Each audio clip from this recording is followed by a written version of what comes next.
ನಾನು ಪೂರಿ ಜಗನ್ನಾಥ್ ಹೋಗಿದ್ನಲ್ಲ, ಜಗನ್ನಾಥನ ಮನೆಗೆ ಕರ್ಕೊಂಡು ಬಂದಿದ್ದೀನಿ. ಈ ಇದನ್ನು ಮಾಡೋ ವಂಶಸ್ಥರೇ ಅಲ್ಲಿ ದೇವಸ್ಥಾನದಲ್ಲಿ ಮಾಡೋರು. ಅಲ್ಲಿದು ಬಾವುಟನೂ ಸಿಕ್ತು ನನಗೆ. ಮತ್ತು ಇದು ಲಿಂಗರಾಜ್ ದೇವಸ್ಥಾನದಿಂದ ನನಗೆ ಪ್ರಸಾದ ಕೊಟ್ಟಿದ್ದಾರೆ. ನಾನು ಏನು ಕೊಟ್ಟಿದ್ದಾರೆ ಅಂತ ಓಪನ್ ಮಾಡಿಲ್ಲ, ಇವಾಗ ಮಾಡ್ತೀನಿ. ಝೂಮ್ ಮಾಡ್ತೀನಿ.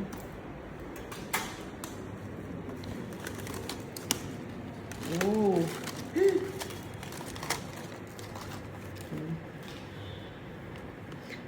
ನನಗೆ ಅವ್ರು ಹೇಳಿದ್ರು, ಇದನ್ನ ಬಂದು ಬೆಲ್ಲದಿಂದನೂ ಮಾಡಲ್ವಂತೆ, ಸಕ್ಕರೆಯಿಂದನೂ ಮಾಡಲ್ವಂತೆ. ಇದನ್ನ ಬಂದು ಜೇನುತುಪ್ಪದಲ್ಲಿ ಮಾಡೋದು.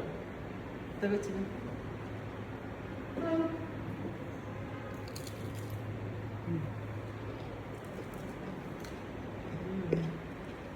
ಎಷ್ಟೊಂದು ಕೊಟ್ಟಿದ್ದಾರೆ ನೋಡಿ.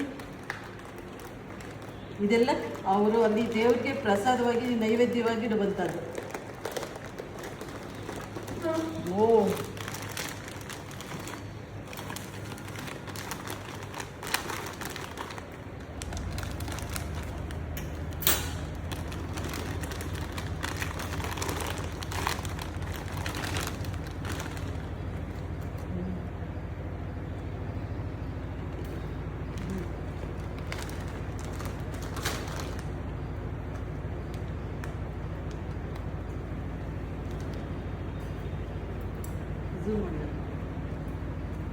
ಇದನ್ನು ಬಂದು ಪೂರಿ ಜಗನ್ನಾಥ ದೇವಸ್ಥಾನದಲ್ಲಿ ನನಗೆ ಪಂಡಿತರು ಕೊಟ್ಟಿದ್ದು.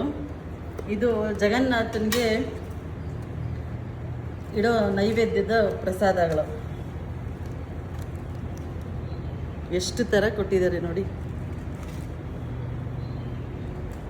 ಇದು ಬಂದು ಅಲ್ಲಿ ಪ್ರಸಾದಕ್ಕಿಟ್ಟಂಥ ಅಕ್ಕಿನ ಮಿಕ್ಕಿದ ಅನ್ನನ ಒಣಗಿಸಿ ಕೊಡ್ತಾರೆ. ಇದನ್ನು ಮನೆಯಲ್ಲಿಟ್ಟರೆ ಶುಭ, ಯಾರು ಬಂದರೂ ಊಟ ಸಾಲಲ್ಲ ಅಂತ ಇರಲ್ಲ.